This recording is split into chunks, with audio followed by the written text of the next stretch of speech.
শেষ মন্তব্য কি বলবেন? শেষ মন্তব্য এটা আমরা শেষ না, মন্তব্য আমি আর কথা বাড়াই না, আসিফ ভাইকে দিলাম, উনি অনেকক্ষণ ধরে বসে আছেন। ধন্যবাদ। জি আসলে আমি জাস্ট ছোট্ট কথা, যে স্যার যেটা বললেন যে এখন বললেন যে যদি না পাই তাহলে কি করবো। এখন একটা দল যদি বলে আমার 43% সদস্য হচ্ছে নারী, তারপরে যদি বলে আমি খুঁজে পাচ্ছি না, এই লজিক খাটে না, নাম্বার 1।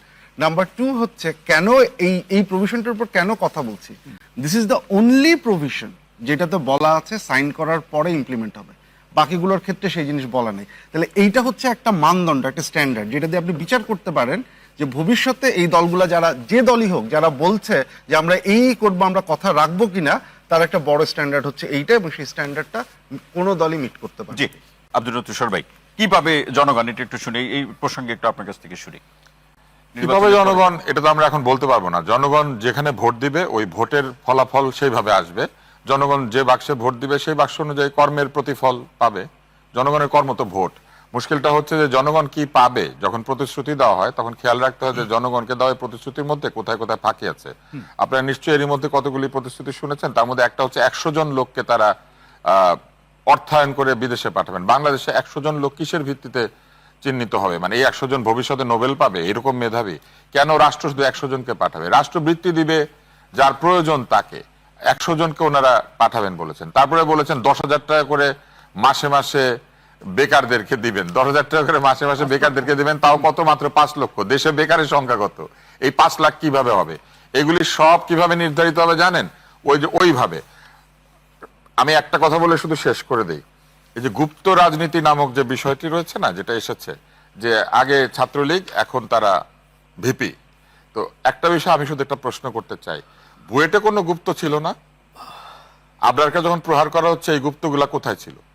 এই গুপ্তগুলা তখন বের আসতে পারে না অন্তত আবরারের আত্মচিৎকার শোনার পরে? এই গুপ্তগুলা সবসময় চুপ করে থেকেছে ছাত্রলীগ যখন নির্যাতন করেছে। যদি এই গুপ্ত হয়ে অত্যাচারকে সহ্য করে, অত্যাচারকে এনেবল করা ফ্যাসিবাদের দোসরগিরি না হয়, তাহলে বাংলাদেশে কেউ ফ্যাসিবাদের দোসর। অসংখ্য ধন্যবাদ মুনিয়াপা। আমরা একদম শেষের দিকে, শেষ মন্তব্য। দেখেন, আওয়ামী লীগের কাউকে নমিনেশন দিয়েছে একটা জেলায় জামাত, এবং আরেকজন কাকে আওয়ামী লীগ কে পটুয়াখালীর কাউকে একজনকে আপনারা আপনাদের জোট থেকে পটুয়াখালীতে আওয়ামী লীগের উপদেষ্টা একজন আছেন আপনাদের। আচ্ছা যাই হোক, আপনারা একজন নারীকে আপনারা নমিনেশন দিলেন না। ওনারা জামাতে ইসলামের মধ্যে একজন সনাতন ধর্মাবলম্বীকে দিতে পারে, কিন্তু একজন নারীকে দিতে পারে না। এই কথাটাই আমি, কৃষ্ণ নন্দী না তার নাম, এই কথাটাই আমি আপনাকে বলতে চাচ্ছি। আর দেখেন, আপনারা এখন গুপ্ত সুপ্ত অবস্থায় থেকে ছাত্রদলের নামে তারা রাজনীতি করেছে। ছাত্রদলের নামে ফিনিক্স পাখির মতো বারবার উঠে দাঁড়িয়েছে। ছাত্রদলের নামে হিমালয়ের মতো দাঁড়িয়েছিল। আর আপনারা ওই গুপ্ত হয়ে তারপরে এখন জরিপের কথা বলে। জরিপ কে জরিপ করলো? 13 কোটি ভোটারের মধ্যে 6 কোটি আপনার কম বেশি হচ্ছে নারী। হ্যাঁ, সেইখানে আপনারা এখন মনে হচ্ছে নারী বিদ্বেষী, যে আপনাদের কথাবার্তা সবকিছু মিলিয়ে। এখন আপনার ওই বিশ্ববিদ্যালয়ের নারীরা আমাদের ভোট দিতে কেন বলো? ভাগ নাকি তাদের ওই নারী আছে বিশ্ববিদ্যালয়ের নারীরা আমাদের কেন ভোট দিয়েছে? আপনি তো, উনি তো কথা বলছেন ভাই, ওনার কথা বলায় আমি তো সময় পাবো না। আমি একটা কথাও বলিনি। বিশ্ববিদ্যালয় কেন ভোট দিতে বলেন তো? আপনি কেন এখন কথা বলছেন? আপনি তো কথা বলছেন, আমাদের ভোট দিয়েছেন না। ওইটুক ধৈর্য দেখাতে হয়, ওইটুক আমি তো কথা বলছি, আপনার সময় তো আমি কথা বলি নাই। এমনি শোটা হয়ে গেছে, কিন্তু একপাক্ষিক শো হয়ে গেছে। আমি দেখলাম মানে সবাই আমার কথা কাউন্টার করতেছেন। না, আমি আপনাকে না, আমি আপনার কথা বলতে পারি না। পারা যাবে না। আমি দেখলাম আমি এখানে সবাই একপক্ষ হয়ে গেছে। এই সমস্ত শো না করা, আচ্ছা, কিংবা সলিডারিটি সবাই এখন আমি বলছি, এটা আমাদের দেশনেত্রী যেমন চেয়েছেন সব সময় সারা জীবন। আমাদের চেয়ারম্যান সাহেব এত অত্যাচার, এত নির্যাতন, উনি এসে আওয়ামী লীগ নিয়ে একটা কোনো নেগেটিভ কমেন্ট করেছে? অসংখ্য ধন্যবাদ মুনিয়াপা, অসংখ্য ধন্যবাদ। কেউ শুনেননি। সালে ভাই, শেষ লাইন শুনবো। কাজেই খামাখা ওই কথার জন্য কথা বলে লাভ নাই। সালে ভাই, আচ্ছা, আমি ওইটা ওনার অবগতির জন্য বলি। পটুয়াখালী 4 আসনে 10 দলীয় জোটের প্রার্থী আওয়ামী লীগ শাসনামলের উপজেলা চেয়ারম্যান এবং আওয়ামী লীগের উপদেষ্টা। কে কোন দলের প্রার্থী? আপনাদের 10 দলীয় জোট। জামাতের প্রার্থী কিনা?